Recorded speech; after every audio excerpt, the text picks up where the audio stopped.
Good morning everyone, we are back. We're heading over to go and work on the Nugget. I hope you all had a good Christmas and New Year and everyone was safe and happy and all that sort of business. So what have we been up to the past few weeks? Well, after the last video we painted the trailer, and then pretty much the next day I jumped on a plane to India with my beautiful wife, and we had a family wedding over there.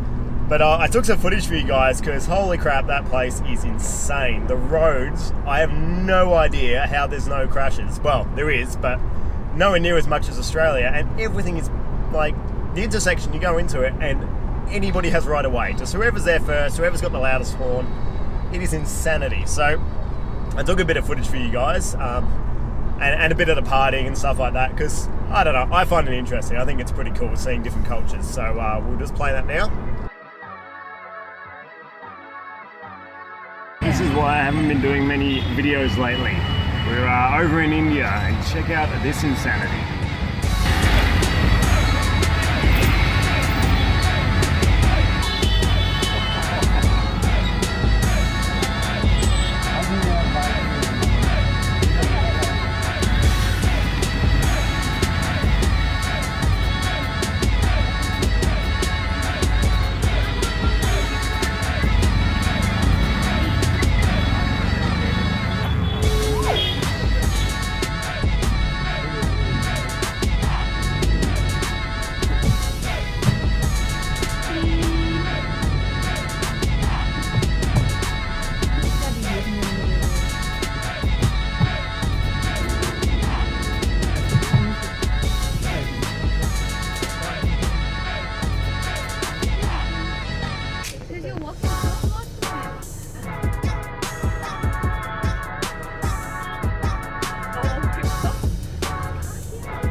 Just your standard walk in Mumbai, you know it is.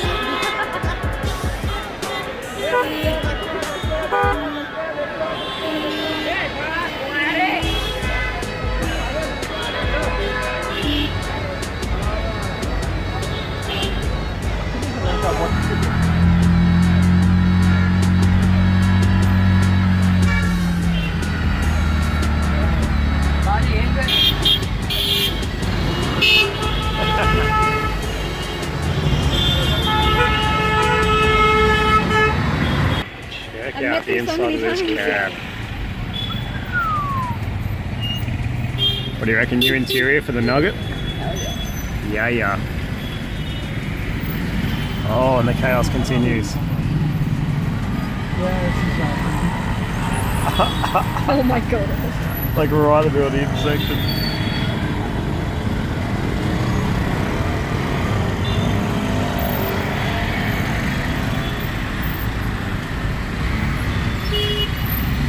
Taxi's a Hyundai. Woo!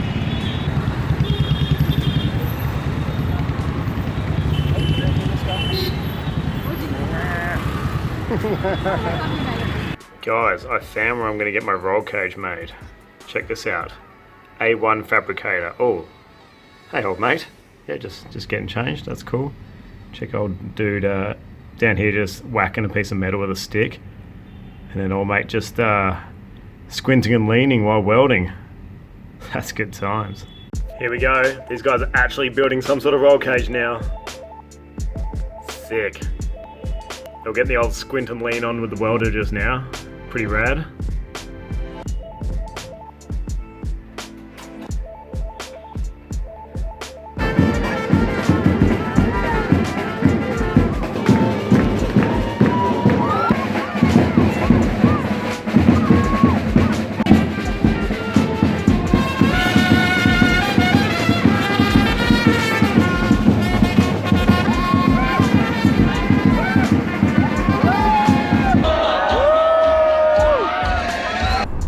How insane is that?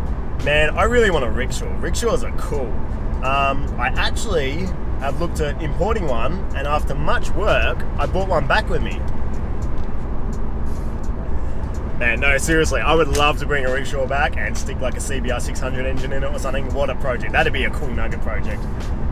God knows how I deal with exporting one from India. I think it would be such a headache. It's hard to buy bloody socks over there without somebody making it hard for you, bargaining and being a pain in the ass. Anyway, so where are we at with the Nugget? We're inching ever closer to the roll cage. It's pretty much just getting funds together. You know, Christmas always takes a toll money-wise. I do have cash put aside, and I'm chatting with Rob at the moment about what we're going to do with the cage. So once it's over there, I'll document that, because I think it's really interesting. There's a lot of bits about putting a cage in and building a cage from scratch that I didn't even think about. So I'm going to document that, and hopefully you guys find it interesting, and seeing how a professional who has some experience in the industry really knows how to put a cage in. Like, there's a lot of bits, little ways of fitting it that I had no idea. So hopefully we'll film that, and hopefully you guys find that interesting. Until then, we're going to go over today, and we're going to do a bit of a servicing episode. So for a lot of people who don't have much experience or knowledge of working on your car, this sort of information can be used for pretty much any car. So we're going to change the plugs, change the leads, fix a few hoses, things like that. So we'll do that and film that. So we'll do that today, and hopefully we can get some interesting things for you to view. Cheers for watching.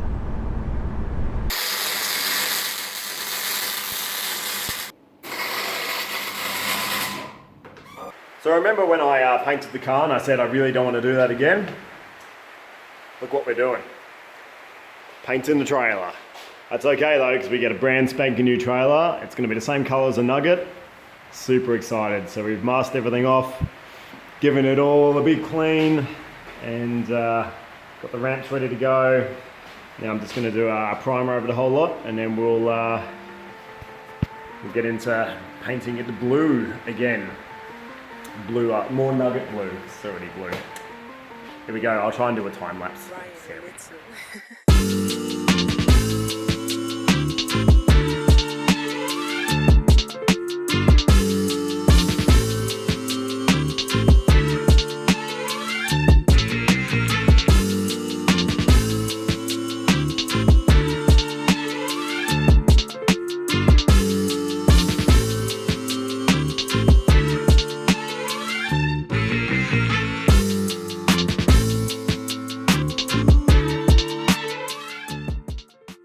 Okay, well I've been here for about 2 hours now, and I've just been cleaning out all the crap from the floor here. So the first thing I want to do is give this a good paint. Oh man, getting all that stuff off really sucks. It's no fun at all. But a bottle of wax and grease remover, and a lot of elbow grease, and we've got that pretty much as clean as it's going to be. So yeah, I'll get some white paint, fill in all the gaps where the sand deadening came out, and it should look good. Now I can stick the interior a little bit back together, ready for the roll cage.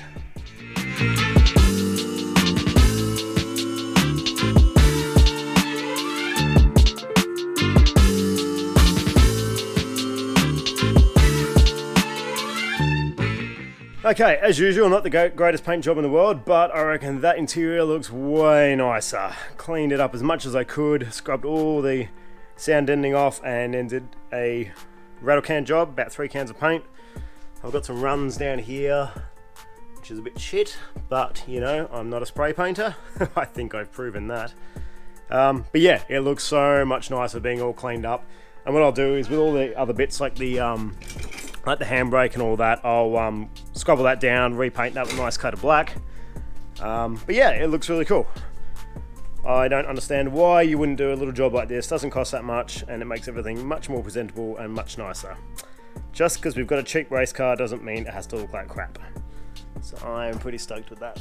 It'll look really good once we've got the cage in it. Cage all painted up. All the other little bits, like we'll paint up the shifter too, all that. I'm going to pull that apart for the short shifter when that comes. So we'll paint all that up. That'll go in. And it should look all really nice and clean and lovely. And with our lovely flocked dash as well, which I've got another flocking kit coming just to fix up a few bits on that. Should look really good when it's all back together. Excellent. Also, I forgot to mention those little side bits on the strut towers. Scott, who watches the show, sent me a message and said, hey man, stick a heat gun on it. Those bits come off really easy. And what do you know? Came off in one big lump. So that's awesome. Cheers, Scott. Both sides are off and clean and painted. Excellent. Okay guys, what we're going to do next is a basic service on this car. Now I know a lot of you guys watch the show, you've built race cars or road cars, whatever, and you really know your stuff. But I do know for a fact there are a lot of people on this channel that are really new to all this. They don't know much about cars, they don't know much about maintenance. So I've got to do this anyway, so I may as well show you guys how to do it and show you how easy it is to do it yourself. You know, mechanics do charge a lot of money for some of this stuff, and changing plugs, leads, belts, it's really easy stuff. And this transfers over to other cars too, not just front wheel drive 4 cylinders, but you know, like the Sora, it's a 6 cylinder rear wheel drive, but the belts are just in another place. It's all pretty much the same stuff. So yeah, I'll show you what we've got and we'll get started. Okay, so as I showed you in one of the earlier episodes, is I have a problem with my heater core hoses. These are the old ones, are all shagged. The new ones are a slightly different shape, but they do fit. Big thanks to the lovely lady at my local Hyundai dealership who actually had to dig around a fair bit to find these for me and find the replacement pipes, and then gave me a really good price on them, so thank you very much.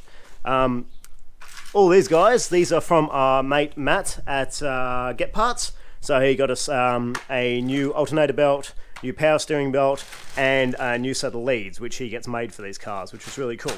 So we'll put them on. Cheers, Matty, for hooking us up with those. Next, we've got this cool thing. This is from the guys at Aussie Auto. They're a friend of the show, and they sent us this down to try out. It's a new product of theirs from Lucas Oils. It's a complete engine treatment. They saw the crap coming out of this car, and went, you know what, you need some of this. So this actually goes in the engine and in the fuel system, and it cleans out both. So it's really cool stuff. I've read some reviews on it, and it reviews really well. So I'm pretty keen to put that in. So we'll put it in the oil. We'll leave it in the oil for a while. It's not a flush. You don't put it in, run it for 10 minutes, and drop it. You actually keep it in there, and as it's cycling, it'll slowly get rid of all the crap in your engine. Yeah, and it'll get caught up in your oil filter and all that. And then when you change it all out, it'll be nice and clean. So we're going to put that in the oil. We will put it in the fuel tank later, but I need to do some stuff to the fuel tank, so we'll save a bit for that. And lastly, just a set of spark plugs. Okay, so we'll put them in. So let's get started. Okie dokie. First thing we'll do is leads and plugs. So on this car, pretty easy. Pop off this little cover, which covers up the leads and tries to make the engine look pretty.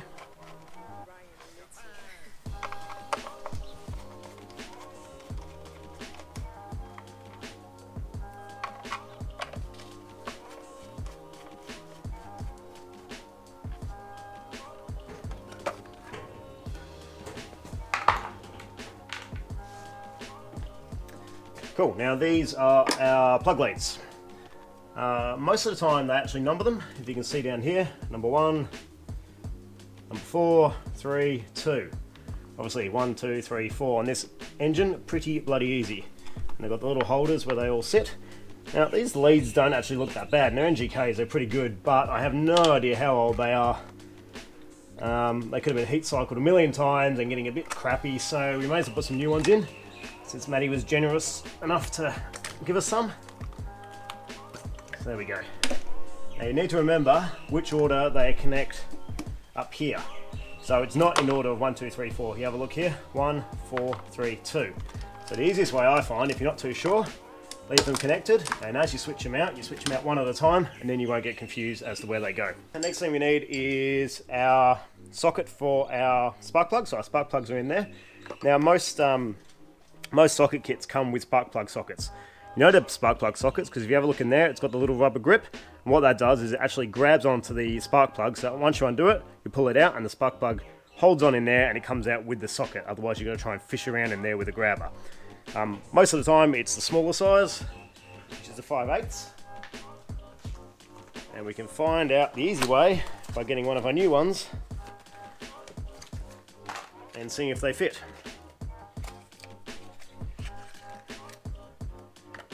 Here's a new one. Fits great, and you can see how it actually clicks in, and that's clicked into the rubber. Oh, so that's a good way to hold on to it. Okay. Once again, I have no idea about the life of these plugs. They could be okay. They could be shagged, but they're pretty cheap to replace, so why wouldn't we?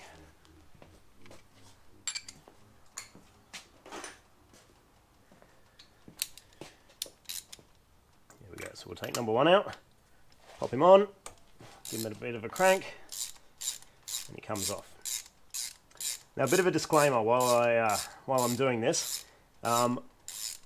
YouTube is the worst place for people's opinions, and I know that somebody's going to point out that you're doing that wrong or you should do something this way. There is a lot of perfectionists on YouTube, so bear in mind I'm not a mechanic, I'm a photographer building this in my shed. So if I'm doing something wrong, I apologise. This is the way I'm going to do it. There we go, there's our old plug out. And if you want, you can have a look at the old plug compared to the new one. And we can see they're a different type of plug. That's got quite a big head on it. This has got a very small iridium tip on it. Just a different style. These were recommended to me. We're going to run with those. So now we've got that out. Put all the old... Oh no. Put that there carefully. Pull the old plug out of your housing. And we'll put the new one in. What a lot of people like to do is just get a tiny bit of grease just on the thread here. I only need a little bit. And that just stops it seizing up in there. So because obviously this heat cycles. And so you don't want the plug to get stuck in there. So a lot of people just put a tiny bit of grease in there. We will do that. Not to be much, just a tiny bit on the thread. And just stops it seizing up over time. Now, you probably can't see this, but these washers on here, these are actually collapsible washers. And they spread out and fit to the top of the cylinder head. When you do these up, it'll probably say on the back of the packet how to do it. So you basically do it up finger tight, just like that. And then you do it up to your torque setting, which we're doing. But then you do a quarter turn once it's tight. Usually I do it up till it feels firm, and then it'll feel like it's stripping, but you just do another quarter turn, and that's actually that washer collapsing. And that means it's all fitted in there nicely.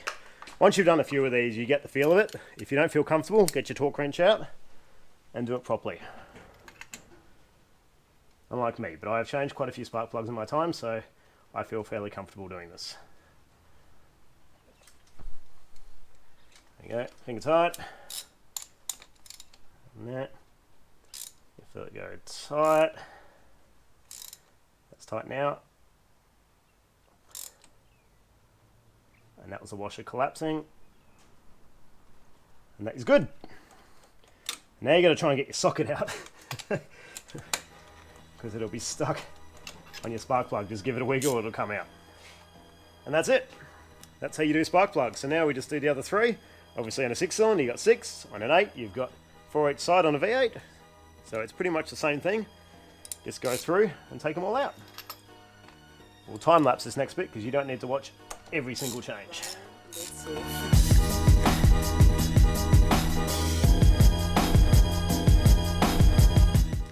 Alrighty, so that's all our plugs done. Pretty easy, huh? So now we've got our new leads in stealth black for extra stealth. These ones don't have what number they are on them. Got this neat little holder though. So easiest way to go about this is we can have a look at the lengths, and we can see there that number 4 is the shortest. And typically, since they go 1, 2, 3, 4, they're probably going to be in length order. 1, 2, 3, 4 in order of length. Pretty self-explanatory. So that's our longest one there, which is number 1. So you pop number 1 off, pop him back on there, and you actually hear it pop. Get rid of that one, we'll keep that as a spare. And in here, there's actually little arrows as to where the cables go. I've never seen it before, it's pretty cool. And then you just pop that down, give it a wiggle, and you'll actually hear that pop on. There we go, there's a little poppy click, and that's done. And then that's got the little holders all the way through. So then our next one in line is number 4, which is the shortest. Grab number 4, pop him off, stick him on,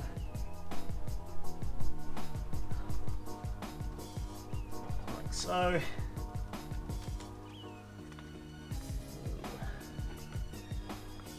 He's all over the place, he's a bit long, you might have to spin him that way.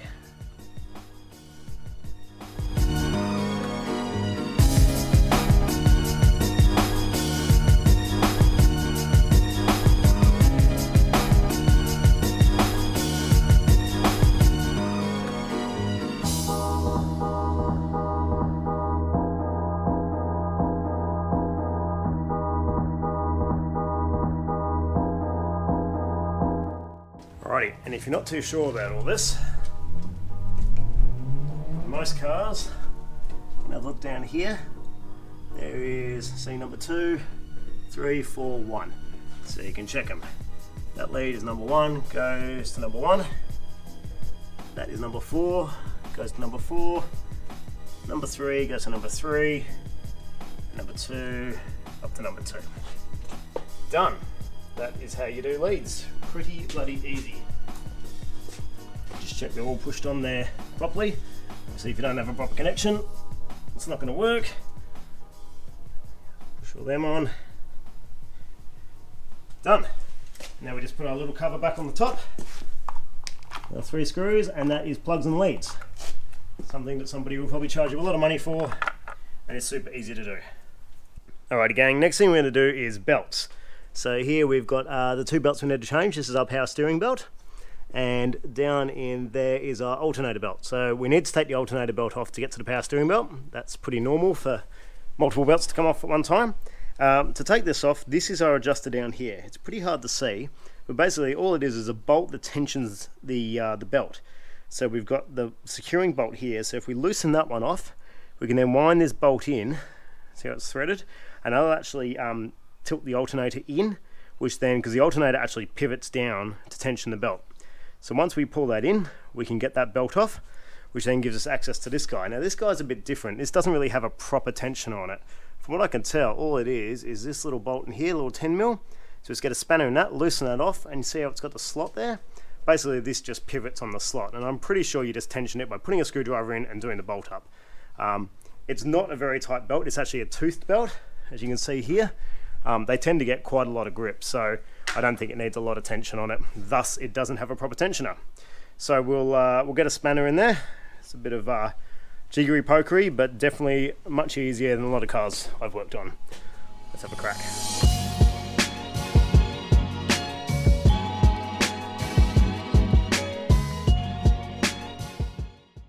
So that's loosened off. Now, with any luck, there we go, we can move our alternator in, which loosens off our belt. There we go. So that's the tensioning bolt there.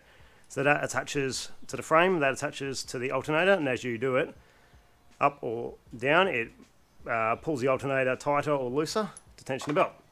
That's all it does, it's all very simple. There we go, we can move that over now, which means we should be able to get this belt off without too much drama. That is the old belt off. And here, if anybody is interested in this, this is all the details about our belt here. So it's a 4-pack, which means it's got 4 ribs, 1, 2, 3, 4. Some bigger applications will have 6 or more, because you need more grip. And 830, I believe, is the length. So if you go into a shop and say, I need a 4PK 830, they can give you one of those, and that will work perfectly. Matty's replaced it with a 4PK 855, which makes sense because that was really tight, and we can tension this up a lot more. So this one's a little bit longer, but it should do the job, no problem. If you put them side by side, it's only a tiny bit, which we'll be able to tension up, no problem. But before we do that, we need to get off our power steering belt.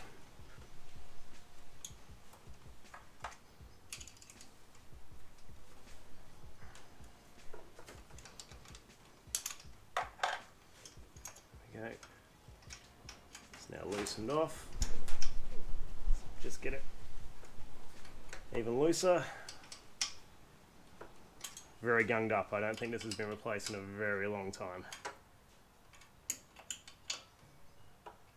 Seems to be the theme for most XLs.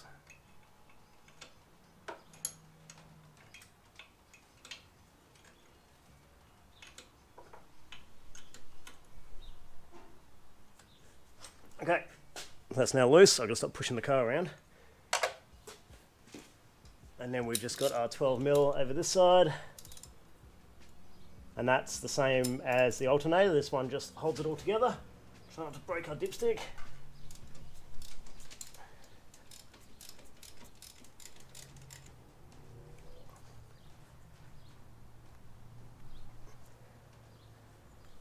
There we go.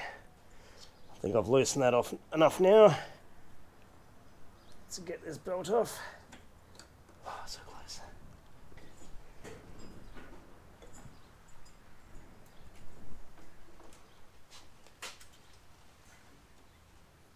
With a bit of a wiggle, that is our belt off. So now we can get a new one.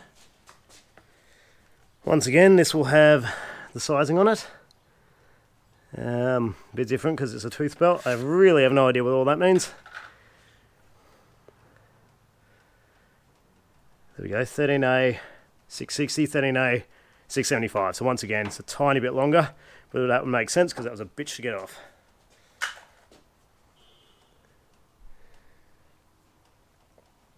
Okay, so just to show you a bit more detail here, so that's the main bolt here that sort of secures the power steering pump in the way, and then if you can see in there, you can see that little slot. So this whole thing, it's pretty jammed up, but that pivots on that. So when you loosen it, oh god, it's really tight, but you can pivot it forward. I can't really show you the alternator, just take my word for that one. And now it's pretty much the exact opposite. You put the belt back on. Some belts are directional, some belts aren't. Just look for arrows. If there's no arrows, there's a fair chance it's not directional. So put that back on, and then what we'll do is we'll pull that tight. With this one, that'll grip really well because it's a V, so you just pull it tight with your hand and tweak the nuts up, and that's it. And then the alternator, we've obviously got a little tensioner here, so we use that to tension it.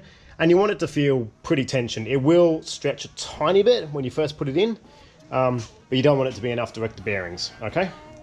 So I'm going to put this on time lapse because you kind of know what the deal is already.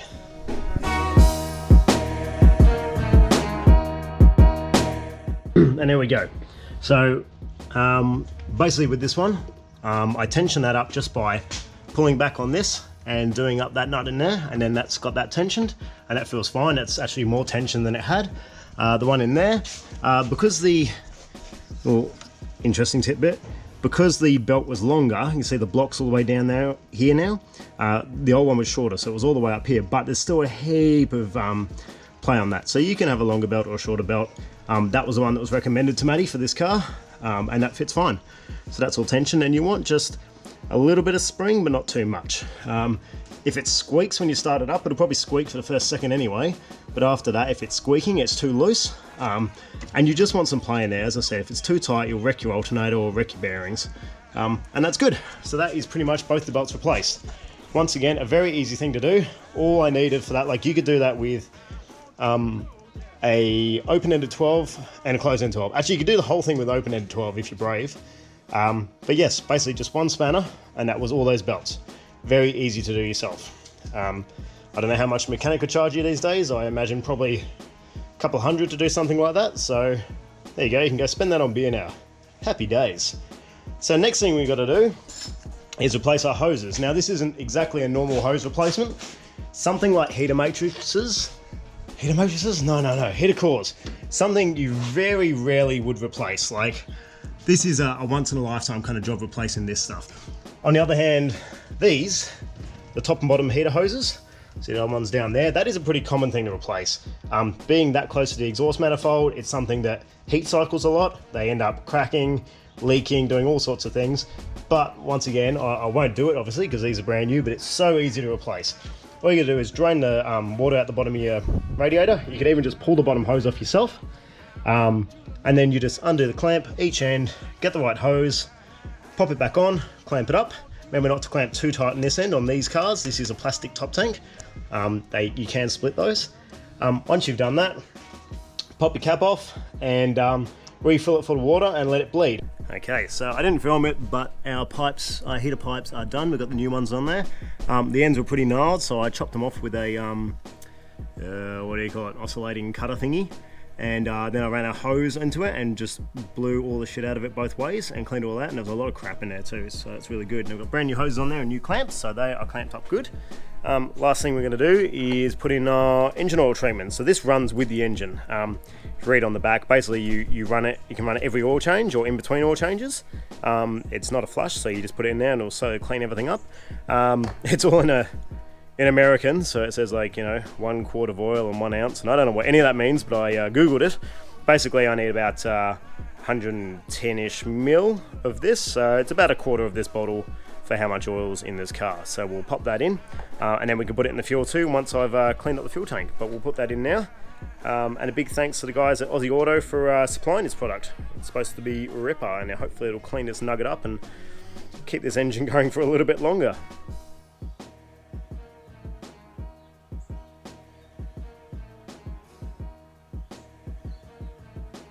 Alrighty gang, I'm going to close the video out here. So I actually put the interior back together, put the battery back in, got everything back in so I could start the car, and the battery's flat. So I couldn't bleed the cooling system. But honestly, it's pretty bloody easy. Put the water in, let the car warm up until the thermostat opens, let all the bubbles come out of it, and then just make sure your reservoir's topped up, and most modern cars will pretty much bleed themselves. It's pretty bloody easy. But yeah, we had a good day. We basically serviced the car, got the interior finished, cleaned out and painted, and it's looking good. So next couple of videos, I've got a couple of cool things I want to do. Just to sort of wrap up stuff before it goes off to get the cage put in. And yeah, hey, thanks to everyone who's bought the brake ducts and the gauge pods. I've had a lot of orders, and everyone seems to be really happy with their orders, which is great. For anyone who hasn't seen them, jump on the Facebook page and you can see all the 3D printed brake ducts. They're looking awesome and working a treat. So we'll do that as well. I'll do a video on putting in the brake ducts, and we've got the duct in that goes through, and yeah, well, I'm not too sure how it's all going to fit yet. We'll have to put it up on the jack, so I've got to put the wheels on full lock and make sure the piping doesn't get in the way. It's all going to be pretty interesting, but yeah, that's a video for another time. So thanks for watching, guys. Sorry there's been such a big gap between videos, but you know, life gets in the way. We will see you next time. Cheers.